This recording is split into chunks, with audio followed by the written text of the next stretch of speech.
Be me, Travis, back-end dev at mid-tier fintech called North Point Systems, generic office park, and endless Jira. Company is tolerable, pay lands okay, coffee doesn't taste like poison, cafeteria surprisingly good for corporate slop standards. Old HR guy, basically a printer whisperer with spreadsheets, existed somewhere between ficus plant and broken fax machine.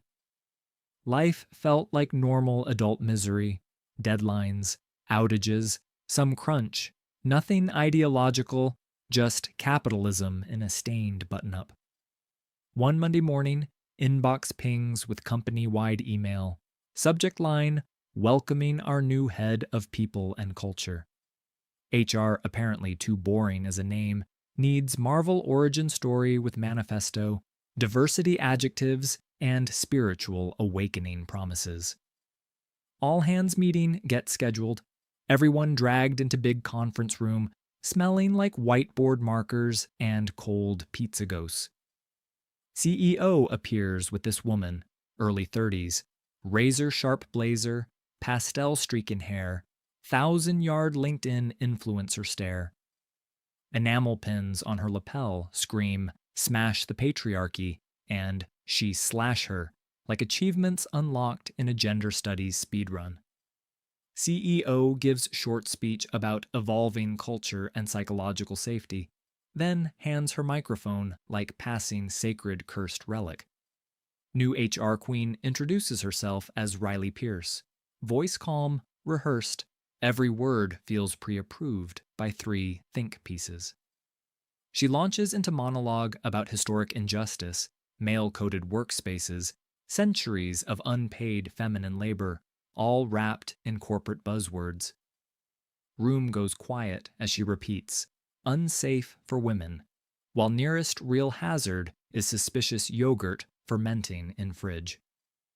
Guys trade side glances. Some women nod politely, others scroll phones. Everyone collectively decides to mentally file this as background.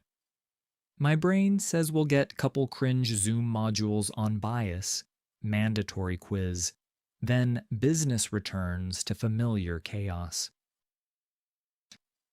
2 weeks later, I walk into lobby, immediately understand we are not dealing with couple Zoom modules situation anymore.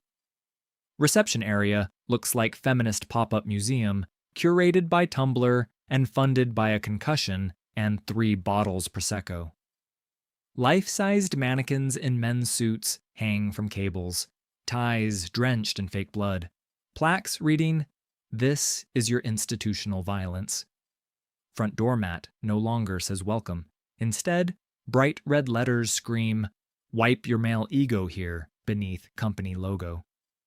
Walls are covered in posters shouting, "Code like a girl" or "Get out of the way," right beside client logos.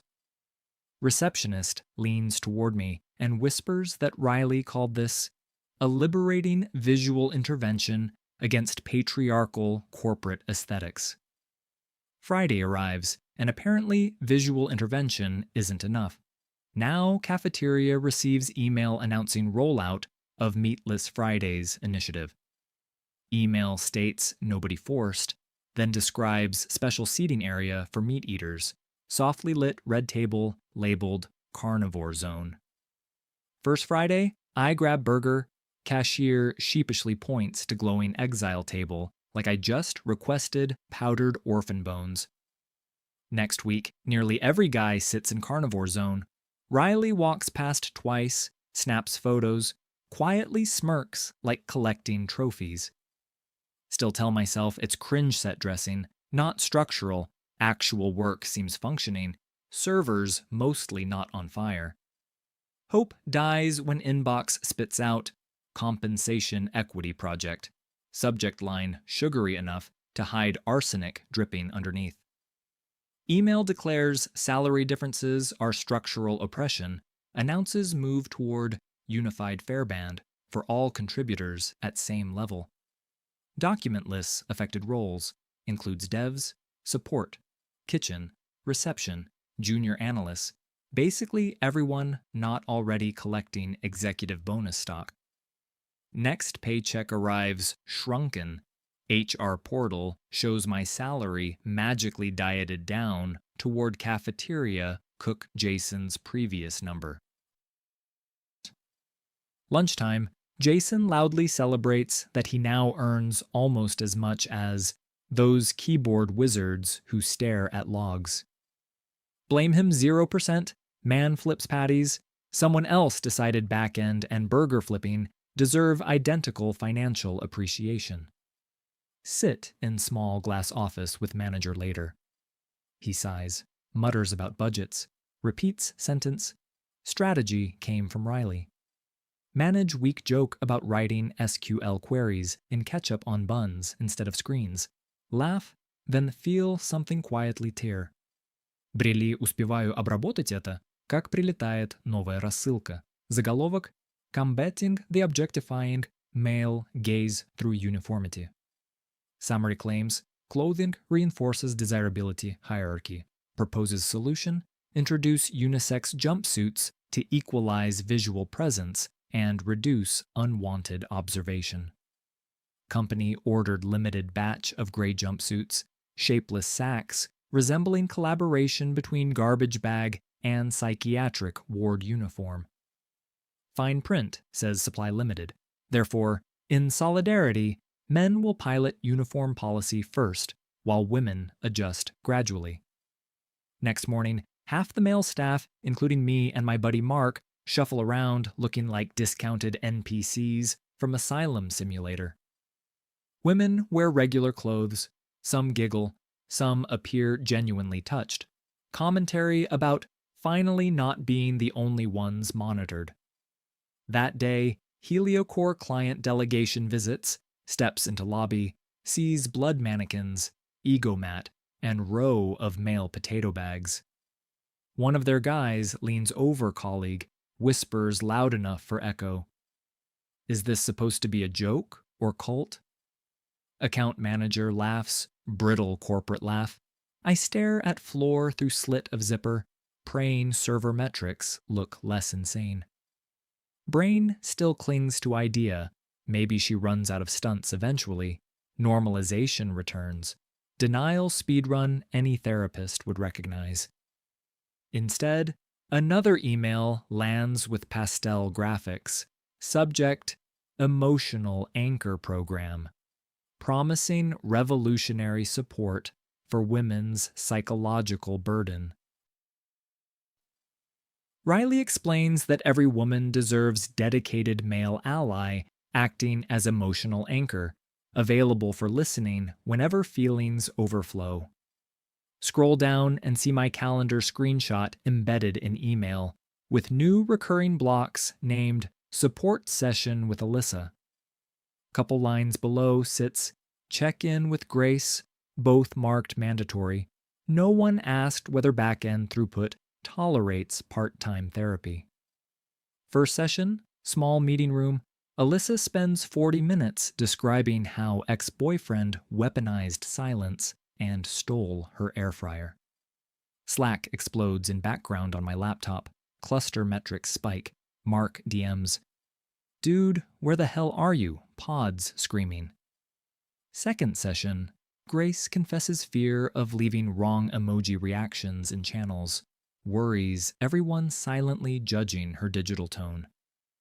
Sit there nodding, say generic, comforting phrases, feel like someone taped emotional trash can sign across forehead and walked away.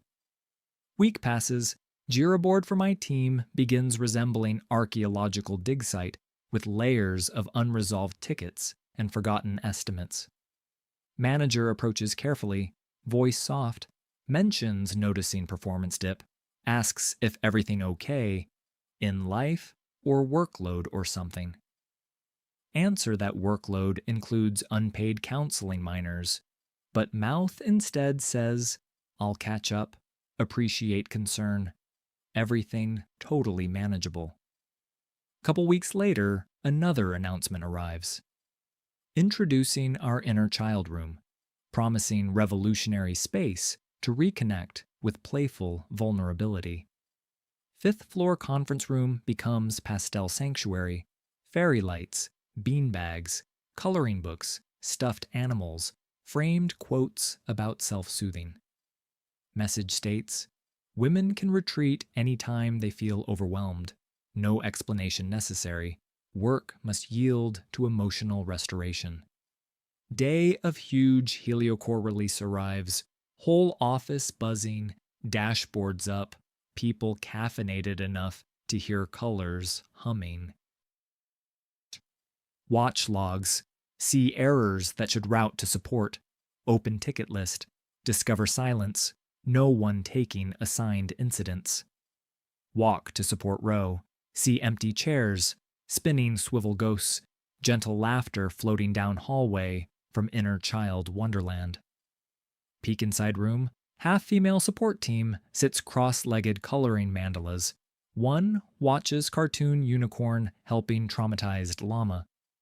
Mention that production fire currently roasting heliocore and SLA about to fall off cliff like lemming into ocean. Leader of group gently replies. They're in recovery session, will return when emotionally resourced to handle hostile escalations. Trudge back to desk. Mark and I juggle logs, patch configs, answer angry client emails while sweating inside polyester prison. Uptime graph later looks like dying hamster heartbeat on monitor. Heliocore sends polite email filled with thinly veiled frost. Next day, Riley blasts message telling everyone not to blame individuals, calling incident systemic failure of existing support frameworks. Reading that line about systemic failure while remembering unicorn cartoon almost makes me laugh out loud in open space. As if universe hears laughter, new shiny feature drops. White egg-shaped pods appear beside lobby, labeled rest pods. Official launch explainer video shows only women climbing into pods. Tagline, because female bodies are tired from constant vigilance. Policy states, women receive priority booking. Men can use leftover slots if available and approved, like limited resource oxygen on Mars. Calendar for pods quickly becomes wall of pink names. Discussion channels fill with selfies captioned, "Finally napping without guilt." One afternoon, big stakeholder call with heliocore scheduled. Crucial account manager Lauren supposed to lead half conversation. Call starts. Their execs present. Our side missing Lauren. Account lead stalls. Promises she'll join in just 2 minutes. Check shared calendar. See giant block over call reading. Restorative nap. Approved by Riley. Start laughing internally like broken kettle. Lauren finally appears 15 minutes before end. Hair flattened, voice groggy, blames audio issues. Camera suspiciously remains disabled. Later that evening, Heliocore sends another message, politely asking if our internal wellness initiatives might be conflicting with reliability commitments. Minus CEO replies, thanking them for honesty, forwards message to Riley, who responds publicly with paragraph about growing pains toward equitable culture. Meanwhile, I drift through days half numb, hoping at some point Investor or Meteor ends this experimental theater project. Eventually, we hit day that officially qualifies as rock bottom plus downloadable content, titled Empathy Day for Male Employees. Email invites all men to mandatory transformational embodied workshop, promises deep understanding of female physical experience. Arrive in large meeting room, see racks of weighted vests with fake bellies, straps dangling like tactical pregnancy armor. Riley explains we will wear these 10-kilogram empathy suits entire workday, then write essays about insights gained. Within an hour, my back aches. Going to bathroom becomes puzzle platformer, bumping into door frames, nearly knocking soap dispensers off. Mid-afternoon colleague Tom steps around corner, carrying laptop, foot slips, empathy belly shifts. He lands wrist first on tile. Sound echoing through hallway, unmistakably not metaphorical. Bone snapped like dry twigs during mindfulness forest walk. Safety officer arrives, asks who required wearing heavy equipment, full day without risk assessment. Tom hands phone showing email. Message from Riley clearly states attendance mandatory, no exceptions. Empathy not optional, time-stamped, signed, highlighted with heart emojis. Insurance representative copies everything, asks more questions. Riley insists activity vital for progress, looks personally offended by physics. That evening instinct kicks in, forward email from corporate account to personal one, drop copy into folder labeled Ono. Next experiment lands almost immediately, memo saying, women must not carry heavy objects anymore because symbolic weight already crushing. Riley unveils initiative creating Gentleman Relocation Task Force, where any male must drop tasks and help whenever asked. Slack sprouts channel #move_help, where requests flood every 15 minutes, boxes, plants, monitors, random bins full of inspirational manuals.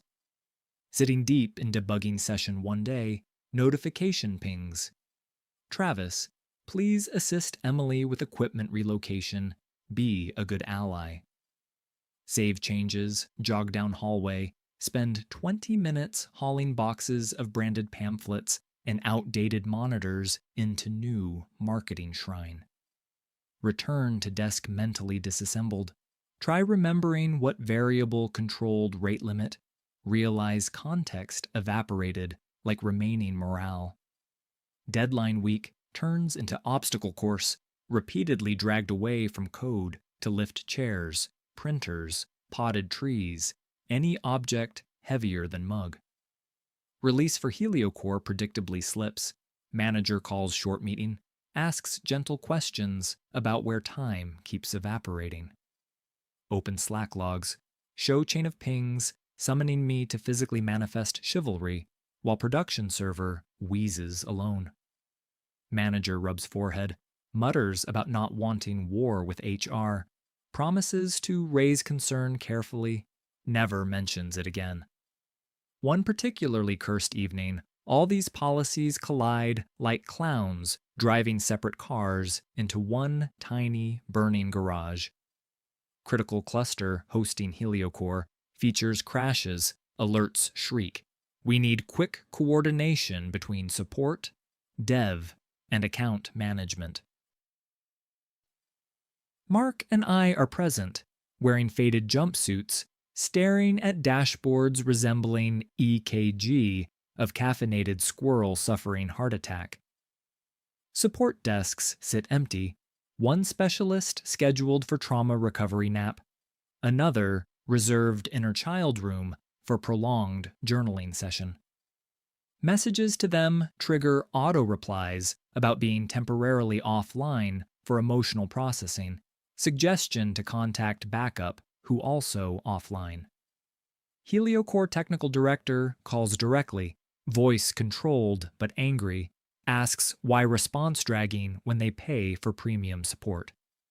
Sweating under fluorescent lights, explain vaguely that certain staff members, temporarily unavailable, reassure we're working aggressively to stabilize everything manually. We eventually patch system together with duct tape code and silent panic, but trust now clearly hanging by overused thread. Next morning brings annual performance review season, first time under Riley's reimagined holistic evaluation framework. Previously reviews contained charts of tickets closed, uptime percentages, documented contributions, occasionally note about being less sarcastic. New template devotes whole section to how psychologically safe do women feel around this male colleague on daily basis? My report praises technical output, immediately follows with line, sometimes emotionally intimidating when asking direct questions under pressure. Remember moment I raised voice once during outage while someone debated sticker designs instead of patching cluster? Guess that counts. Bonus payment sliced almost in half. Promotion quietly delayed. Comment box suggests I cultivate softer presence in cross-functional communications. Same week, Heliocore emails my manager privately saying, Travis literally saved our asses twice this quarter. Please keep him alive. Stare at two documents side by side.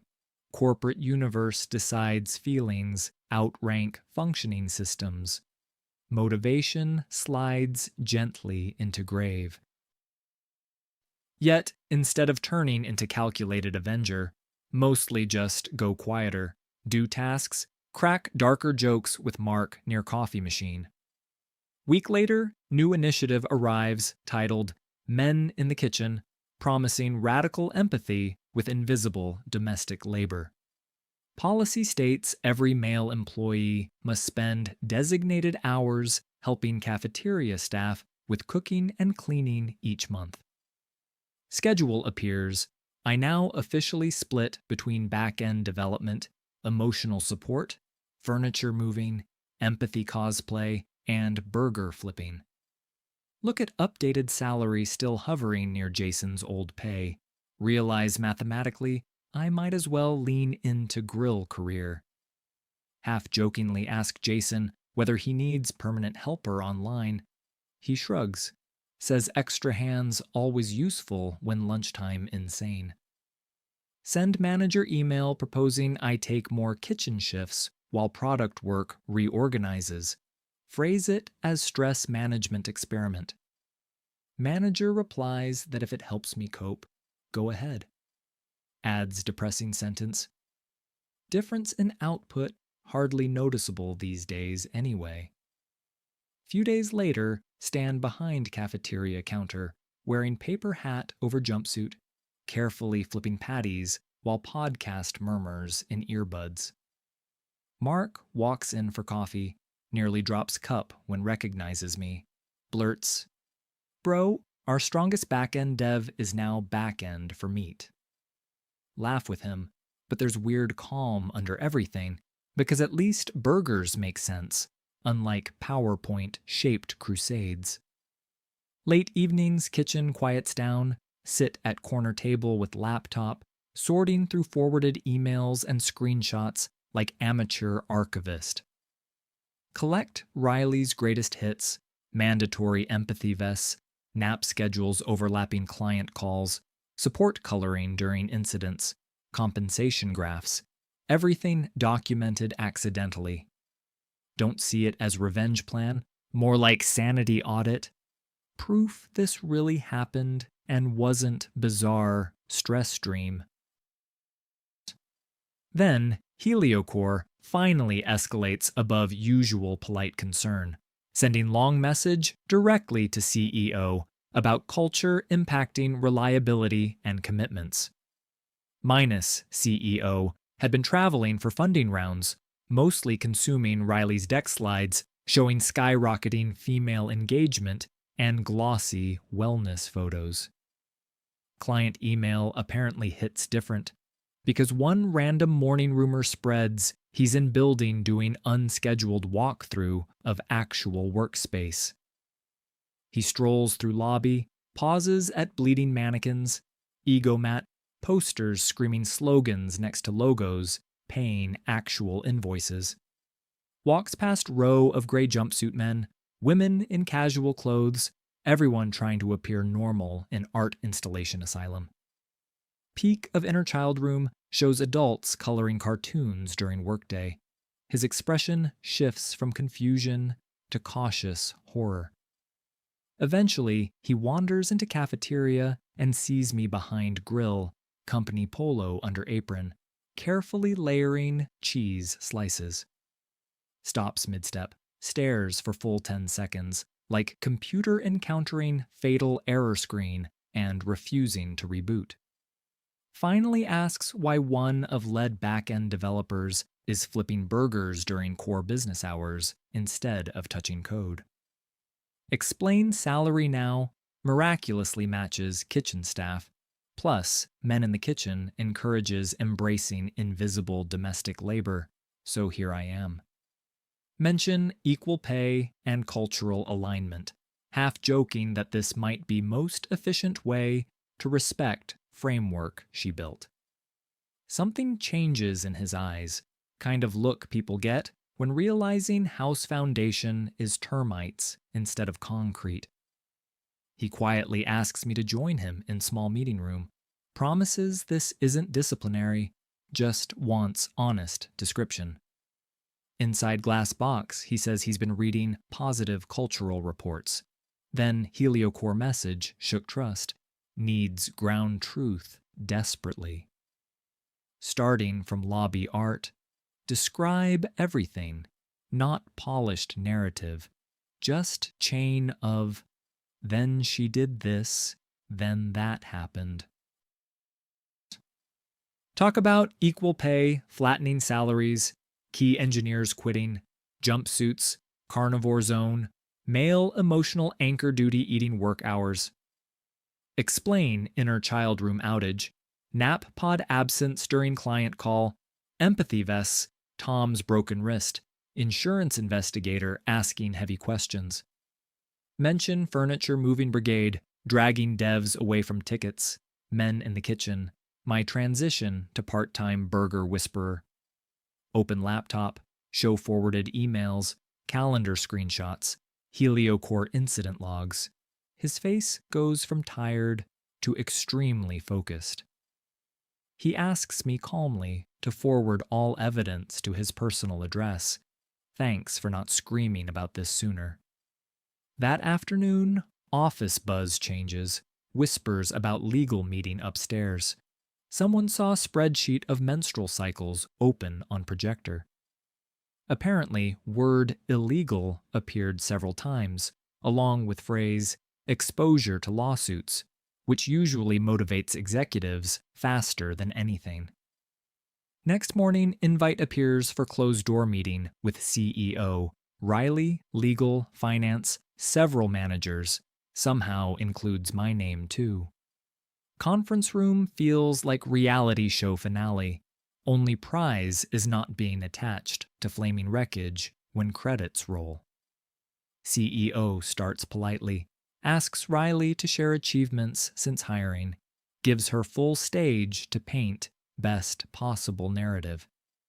She presents slides citing 300% increase in female engagement, photos of cozy rooms, nap pods, equal pay graphs. Mentions positive reactions on social media, 0 words about lost engineers or near meltdown with main revenue generating client. Any hint of issues framed as resistance from privileged men, unwilling to let go of outdated dominance patterns within workspace. When she finishes, CEO thanks her, then turns to me, saying, Travis has seen both eras, wants my perspective. My stomach attempts spontaneous teleportation, but mouth starts recounting events again, this time with entire leadership gallery watching closely. Describe release night, where support colored cartoons and account manager slept, while Mark and I held infrastructure together alone. Explain empathy vests leading to actual injury, insurance questions, potential liability, not just awkwardness or bruised developer egos. Talk about equal pay demolition of incentive structure, emotional anchor and moving service, deleting hours of productive work every week. Keep repeating, I'm not saboteur or hero, just guy who wanted to write code, not star in experimental wellness theater. Legal counsel then projects excerpts from Riley's emails, highlighting mandatory wording, lack of risk approval, handling of sensitive personal information. Spreadsheet with menstrual data appears. Some cells color-coded. Lawyer explains exactly how many regulations that probably violates simultaneously. Finance director shows chart where revenue from HelioCore starts wobbling exactly after big cultural rollout. Margin squeezed by overtime fixes. Riley snaps that I'm exaggerating, insists couple disgruntled men sabotaged environment because threatened by empowered women receiving attention. Minus CEO asks where legal sign-off occurred, where risk assessments written, where cross-functional approvals documented beyond her own sign in footer. Answer mostly more words about urgency of protecting women, inability to wait for slow legal frameworks while harm continues. Room sits quiet for few seconds. Then CEO states company now faces hostile environment claims from both directions and unhappy clients. He says responsibility for unauthorized policies falls on person who initiated them. Thanks Riley for passion. Announces termination effective immediately. She goes pale, sputters something about patriarchal backlash. Lawyer calmly reiterates they have all documentation needed to justify decision solidly. Minus admin appears near door with cardboard box and badge envelope, symbolism so heavy even inner child room couldn't process feelings properly. On her way out, Riley crosses lobby, steps directly on Matt, reading, "Wipe your male ego here." Irony so dense, it bends fluorescent lighting. Couple months pass, office slowly reverts from ideological art project to regular, mildly depressing workplace with broken printer and boring stand-ups. Compensation structure changes quietly, new salary bands appear, jumpsuits disappear overnight. Nobody asks where they went. Everyone just breathes easier. Inner child room repurposed as regular lounge with couches and board games, no longer official sanctuary from doing assigned responsibilities. Nap pods become neutral resource, bookable by anyone, emphasis on not scheduling them directly over client calls or release windows.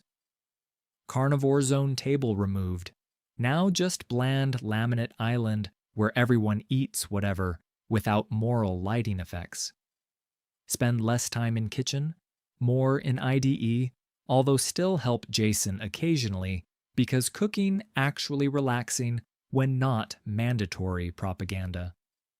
CEO occasionally stops by engineering area, checks in like human instead of distant slide figure, thanks me again for honesty during meeting. One evening, sit in nearby coffee shop, laptop open, pretending to work while really browsing nonsense and decompressing quietly. At neighboring table woman scrolls LinkedIn. Bright familiar face pops onto screen, name tag clearly showing Riley Pierce smiling hard. Her latest post describes getting canceled by patriarchal leadership for daring to prioritize female safety over profit and fragile egos. Comments split. Some call her brave warrior. Others politely ask about lawsuits, insurance investigations, actual measurable outcomes of experiments. Finish drink, open anonymous image board, hover over new thread button, realize I possess absolute cursed corporate creepypasta inside memory. Start typing line in post box. Greater than be me, mid-level backend at mid-tier fintech. Thought HR meant boring paperwork. Decide if world needs warning label about weaponized HR cosplay. Might as well come from guy who flipped both burgers and servers.